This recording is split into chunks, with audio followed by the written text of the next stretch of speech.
Okay, I put together an article up on our website ranking the 9 men's freestyle FinalX matches that we're going to be seeing this weekend. We're not going to be having 10 because Vito Rujao and Jax Forrest are delayed until Fargo. If I did have them in there, probably around number 3 or number 4, somewhere around there. It's an exciting match, maybe even number 2.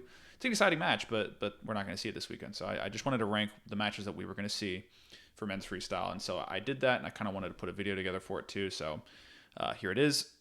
Let's get started with number 9, which is going to be Wyatt Hendrickson versus Trent Hilger. Now, this is an exciting match from the perspective of a spectacle because we get to watch Wyatt Hendrickson wrestle, and he's a very exciting, very explosive, dynamic, and risky heavyweight. Most heavyweights move a little bit slower and don't do quite as much, but Wyatt kind of breaks the mold from that, and so he's super exciting. I just don't feel like Trent Hilger is going to be able to put up very much of a fight. This feels like probably the most one-sided match that we're going to see this weekend. This one, or maybe Snyder and Hayden Zillmer. But I put this one down at the bottom just because these two, I don't know if necessarily we'll see a world title or even maybe not even a world medal out of either of these two guys, if depending on who makes the team. Hendrickson's good. It's just there's some pretty tough top content or top competition at heavyweight. So I don't know what we're gonna see with that, and so I'm a little worried about it. Now, moving on to number 8, I actually in the article I put Evan Wick and Levi Haynes at number 8, but I actually think I would rather see. This is a close one. I'm going to stick with the article. At number 8 is Evan Wick and Levi Haynes.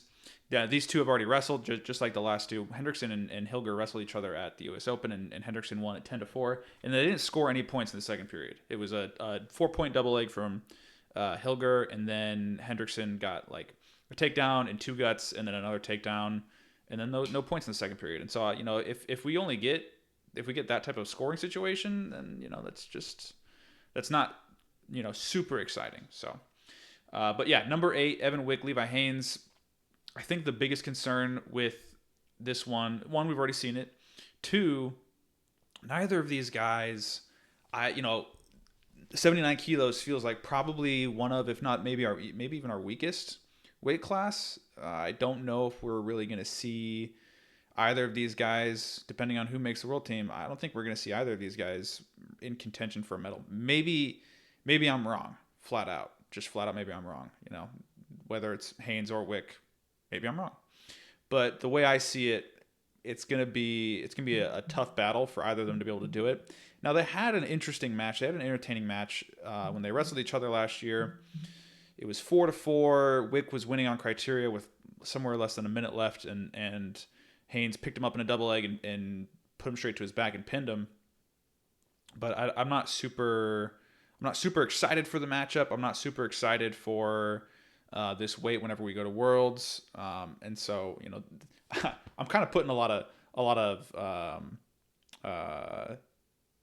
I'm trying to. It sounds like I'm harshing them, but really, it's still a world team spot, and whoever earns it, great job. I just, I guess maybe it's what we haven't seen so far, So one of these guys could very well they could go make the world finals, and just totally prove me wrong. But from what we've seen in the past, it'll be the first world team for either of these guys, and I haven't seen anything to say yes, we should be excited. Categorically, like with proof and evidence that we should be excited to see the debut of either of these guys. With that being said, it's still a world team, it's still FinalX, so it's still obviously going to be exciting. Now moving on to number 7, Snyder versus Zillmer at 97 kilos.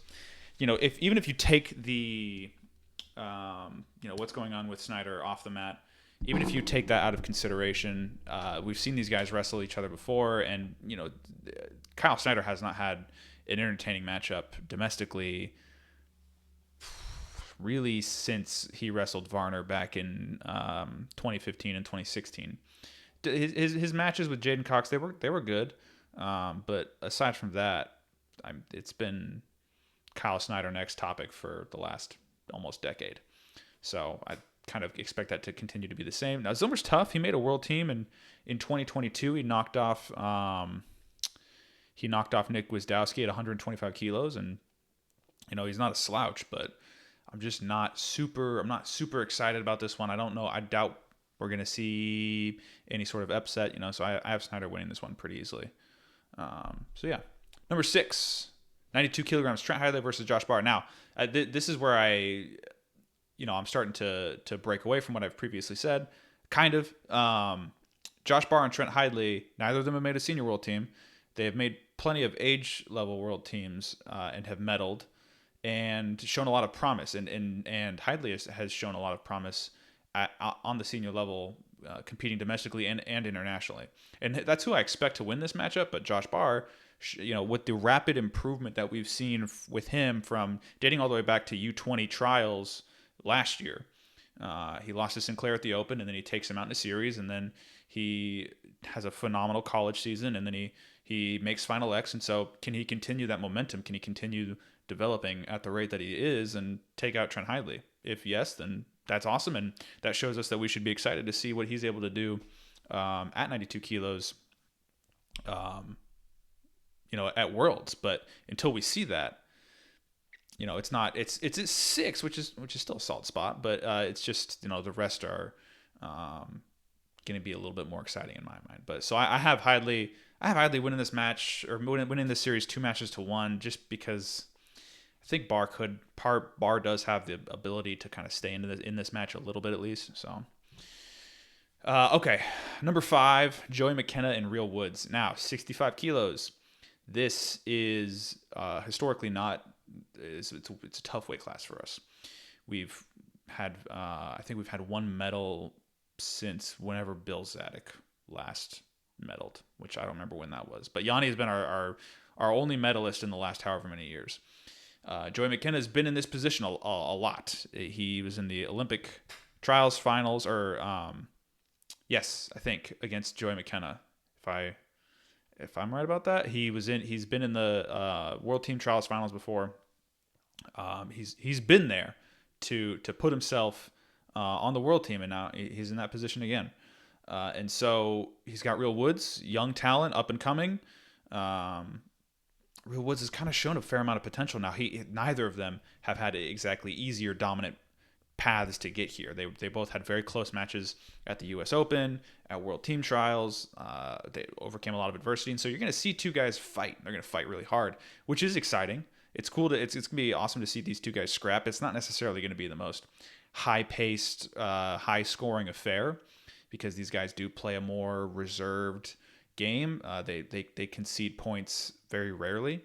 And so it's going to be more of a chess match. And if you like that, then you're going to like this match. You're going to like this series. So I have McKenna winning 2-1. And I think it's going to be a pretty exciting series overall. Moving on to number 4, we have Mitchell Mesenbrink versus David Carr. Now, this in my mind is such a clash of styles. A lot of people have, picked up on Mitchell Mesenbrink and what he is, who he is, what he does, and his style, and kind of said, I don't know if I ever really would want to wrestle that guy. He just, as soon as the whistle blows to start the match, he's going to be on you. He's going to be pushing the pace. He's going to be trying to get to your legs, to pull on your head, to get to turns, to score points the entire time, every single second. And if you guys start going out of bounds, he's gonna pull on your head a little bit and maybe do something extra after the whistle. Nothing unsportsmanlike, but he's gonna push the boundary for sure. David Carr, sort of more on the opposite side of the spectrum in terms of a little bit more reserved, but really it's more about him being very tactical with how he attacks his opponents, and much more surgical. He's got a lot more precision behind what he does. His offensive output is not as high. It's more calculated. Now, I was thinking about this match this morning because I was watching a lot of Mesenbrink wrestling, and I was like, Mitchell Mesenbrink is like a machine gun, and David Carr is like a katana, and so if you think about those two items, you kind of generally say, well, the machine gun's going to win that. But in the right hands, maybe the katana can find a way to outlast the machine gun. I don't know.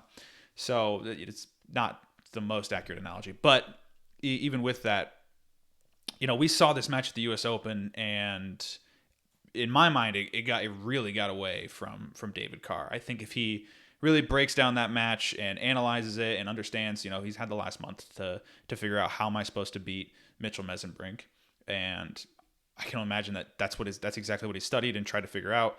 I got to keep Mesenbrink off my right leg. I have to, do this and that and all these other things.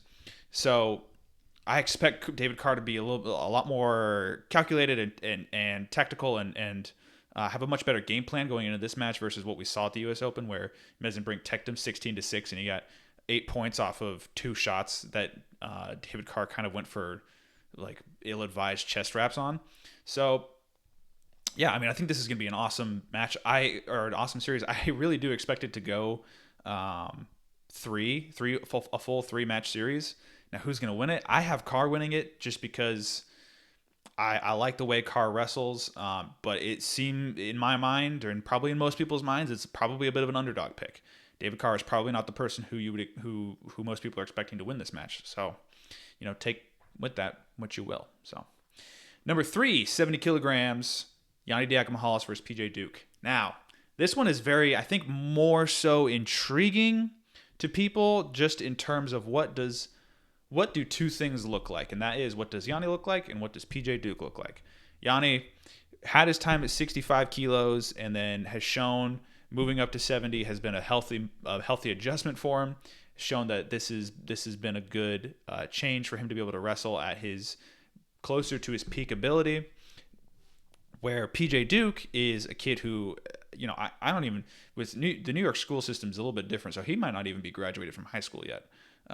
Or he hasn't stepped foot on a college campus officially yet. And he's in FinalX. He's 2 matches away from making a senior world team. He beat Ontrell Taylor. He beat Bryce Andonian. He's a savage, and he's so strong and positionally sound and powerful, and he understands how to win matches. So, it's going to be a little bit of a clash of styles because you have this raw strength from a guy like PJ Duke. And yeah, you do have some power behind what Yianni Diakomihalis does, but you would more so say that he is an artist in the way he, perfects his craft. That's how I would think most people would want to describe Yianni. So, what are we going to see here? I think most people expect Yianni to win this match. I think a lot of people are going to say, PJ Duke, he's good. He's the future. He's just not there yet. It's a 2-match series. Can PJ Duke last the whole time? Will there be any issues match to match for Yianni? Like, what are we going to see? This is a future versus present. How good is Yianni at 70 kilos? And just how good is PJ Duke going to be and continue to become? Because it's still, again, hasn't wrestled a single college match yet, or attached college match. I think he wrestled at some opens. So this is a super exciting one. I have Yianni winning it. 2 matches to 0. A little bit of bias. That's okay. Number 2, Spencer Lee versus Luke Lilladal. Now, this could be, I could be off on this one. We saw these two guys wrestle each other at 2023, and it was about a minute and a half long. Spencer Lee got a takedown, rolled him up, and that was basically it. So we could see that happen again. We could see Spencer get to a takedown, get on top, gut wrenches, leg lace, whatever it is, and just put this match away. Pack it up and be done before anything else is wrapped up. So that's very realistic. That's very possible. Now there is you got to give Luke Lilladal some credit. There's no way that he hasn't developed significantly between now and back at the Bill Farrell in 2023. Excuse me. At least from my perspective. Now, has he developed to the point where he can beat a guy like Spencer Lee? I don't necessarily think so. I mean, back in March he lost to Sheldon Seymour. If you said Luke Lilladal lost to Sheldon Seymour in March, and then 3 months later he's taking out Spencer Lee, that's pretty impressive. It's folk style versus freestyle, but even still, he's had a month straight or more than a month to focus strictly on wrestling Spencer Lee and how to beat Spencer Lee and what are Spencer Lee's, quirks. He's probably spent more time understanding Spencer Lee than Spencer Lee has spent understanding himself. So is he able to negate, that? Is he able to slow things down and extend this match beyond the first period, where in the second period things definitely slow down for Spencer Lee? Now, that doesn't mean he gets worse. It's just the offense does not pour as fast and as heavy in the second period as it does in the first. Now, is that going to be enough? I don't necessarily think so. I still think Spencer Lee is going to win this series 2-1 or 2-0. I don't think Luke Lillidahl's there. Could he be the future of this weight at 57 kilos? Maybe. I mean, Spencer Lee's also just getting started. I don't know if Spencer Lee is going to take this to 2028 and then win an Olympic title and wrap it up and go home, or I don't know what the future is going to look like. I don't know if Lillidahl is going to get bigger. I mean, he's got a little bit of a frame. He's still young, so I don't know. But I am excited for this series, and I do expect it to go in Spencer Lee's favor, but still be pretty entertaining. Now, number 1, Zahid Valencia versus Kyle Dake. I mean, this one should have been pretty easy to expect. Everybody should be excited to see this match or this series. It was an awesome match at the U.S. Open. Zahid Valencia at 86 kilos is super good. And I think either of these guys, they're entering a field at Worlds at 86 kilos that is nasty. You have a guy from Japan that has beaten Zahid Valencia. You have Ramazanov, who won the Olympics. Kadi Magomedov, who beat Kyle Dake at 74 kilos. Other names that I'm not listing. Gasimpour is moving down to 86, I believe. And so there's just a lot of 86 kilos is gonna be crazy. Now, either of these guys, I think they're probably favored to at least medal. They're both super good. Now, how is this match going to play out? I don't know. You've got Zahid Valencia and that duck under, that offensive capability that he has that avoids Kyle Dake's bread and butter of being able to stop offense with his counter offense. If he's able to get to that, if he's able to score on Dake without having to work, through Kyle Dake's counter offense, then yeah, it's probably going to be Zahid Valencia's series. Now, we saw Zahid fade late in the match. Now, it didn't pan out for Kyle Dake because Kyle Dake had to put in a lot of work to get Zahid that tired. He had to move a lot of mass. He had to move a full more than 86 kilo size man. So size is going to be a little bit of a factor here. Another thing that could be a little bit of a factor is the fact that this is a 3-match series. Zahid Valencia, does he fully recover between match 1 to match 2? Does he start to fade faster in match 2? Is he even able to wrestle, a full match 3? What does any of that look like? I have no idea. I don't know. And so I think that is going to be something that plays a factor. I think this is really the only match where we're going to see that play a major factor. And my guess is going to be Dake 2-1 here. I don't feel great about that. I don't feel confident, but that's the way I call it. That's the way I see it.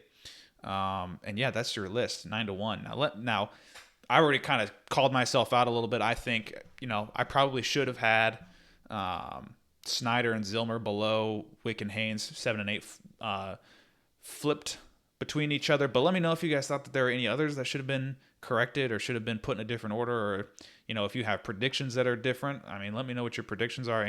Anything else? Any other input like that? And yeah, that's it.